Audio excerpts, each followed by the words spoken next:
बच्चों, कैसे हैं आप सभी? मैं आशा करती हूँ आप सभी स्वस्थ एवं प्रसन्न होंगे। आज हम हमारा पाठ कबीर के दोहे को पढ़ेंगे और समझेंगे।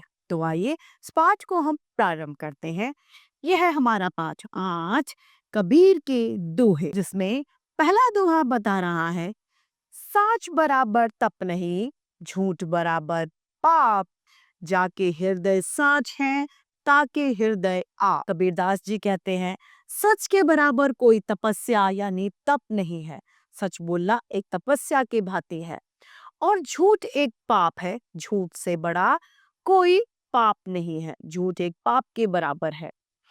जिसके हृदय में सच होता है, यानी जो सच्चे साफ दिल का होता है, उसी के हृदय में हरि यानी भगवान निवास करते हैं।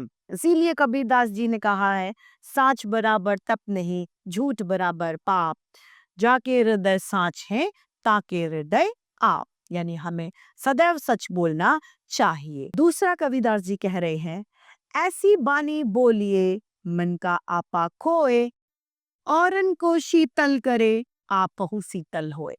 कबीरदास जी कह रहे हैं कि हमें ऐसी वाणी यानी ऐसी बोली बोलनी चाहिए कि जिससे अगला सुनने वाला व्यक्ति मंत्र मुग्ध हो जाए, अपना आपा खो बैठे, उसे हमारी बात अच्छी लगे। औरन को शीतल करे, वाणी कैसी होनी चाहिए यानी बोली कैसी होनी चाहिए, जो दूसरों को ठंडक दे और खुद भी उससे ठंडक पाए। किस तरीके से? जब हम अच्छा बोलेंगे या फिर मीठा बोलेंगे तो दूसरा व्यक्ति हमसे खुश होगा। जब वह हमसे खुश होगा तो वह हमारी प्रशंसा करेगा। हमारी प्रशंसा होगी तो हम स्वतः ही खुश रहेंगे। इसीलिए कबीरदास जी ने कहा है कि ऐसी बानी बोलिए मन का आपा खोए, और उनको शीतल करे आपहु शीतल होए। हमें सदैव मीठी वाणी बोलनी चाहिए, विनम्र भाषा का सदैव प्रयोग करना चाहिए। तीसरे में कबीरदास जी कह रहे हैं, गुरु गोविंद दो खड़े, काके लागू पाए, बलिहारी गुरु आपने, गोविंद दियो बताए। गुरु और गोविंद यानी प्रभु दोनों खड़े हैं। मैं ये समझ नहीं पा रहा था कि मैं पहले किसके पैर छूं। मैं उन गुरुजी को ऊपर बलिहारी होता हूँ या उन्हें धन्यवाद देता हूँ जिन्होंने गोविंद यानी भगवान बता दिया पहले, कि पहले भगवान के चरण छूइए। यानी उस समय गुरु की इज्जत मेरी नजरों में और बढ़ गई। तो गुरु और भगवान का दर्जा एक है। इसीलिए कबीरदास जी ने कहा, गुरु गोविंद दो खड़े, काके लागू पाए, बलिहारी गुरु आपने, गोविंद दियो बताए। चौथे में कबीरदास जी कहते हैं, रूखा सूखा खाए के, ठंडा ने पानी पीव, देखी पराई चूपड़ी, मत ललचावे जी। कबीरदास जी कहते हैं, आपके पास जो कुछ है, चाहे आपके पास रूखी रोटी है, सूखी रोटी है, आप उसी को खाकर ठंडा पानी पी लीजिए, अपनी तृप्ति कर लीजिए, अपने पेट को भर लीजिए। लेकिन दूसरों की पराई चुपड़ी हुई घी की रोटी देखकर आपको कभी भी लालच नहीं करना चाहिए। लालच बहुत बुरी बला है। इसीलिए कबीरदास जी ने इस दोहे को कहा है। अगला है, काल करे सो आज कर, आज करे सो अब, पल में परलय होएगी, बहुरी करेगो कब। कबीरदास जी कहते हैं, जो काम तुम कल करने वाले थे उसे आज करिए, जो आज करने वाले हो उसे अब कर लीजिए, क्योंकि समय का कोई भरोसा नहीं। जब आपको समय मिले आप अपना कार्य समाप्त करना चाहें। आपके मन में उस कार्य को जल्दी करने का जज्बा होना चाहिए। ऐसे नहीं कि आज कार्य है तो उसे थोड़ी देर में कर लेंगे, टालने की कोशिश कभी ना करें, क्योंकि समय का कोई भरोसा नहीं होता। कबीरदास जी कहते हैं, यदि पल में परलय हो जाएगी तो आप उस कार्य को कब करेंगे? समय निकल जाने पर वो कार्य नहीं किया जा सकता। अतः इसीलिए कबीरदास जी ने कहा है, काल करे सो आज कर, आज करे सो अब, पल में परलय होएगी, बहुरी करेगो। अगला है छठा, अति का भला न बोलना, अति की भली न चूप, अति का भला न बरसना, अति की भली न धूप।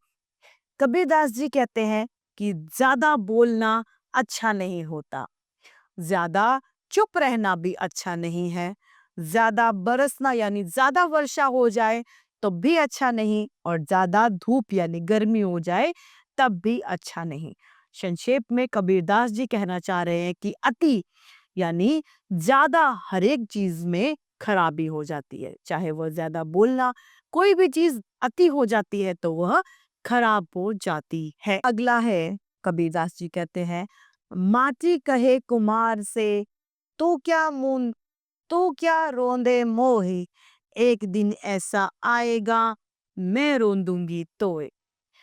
मिट्टी जो है वह कुम्हार से कह रही है, कुम्हार वह होता है जो मिट्टी के बर्तन यानी पात्र बनाता है, तो वो मिट्टी कुम्हार को कह रही है कि तू क्या मुझे रोंदेगा, तू क्या मुझे मिटाएगा, एक दिन मैं तुझे रोन दूंगी, एक दिन ऐसा आएगा जब मैं तुझे ही रोन दूंगी। पोती पढ़ पढ़ जग मुआ, पंडित भया न कोय, ढाई अखर प्रेम का पढ़े सुपंडित होए।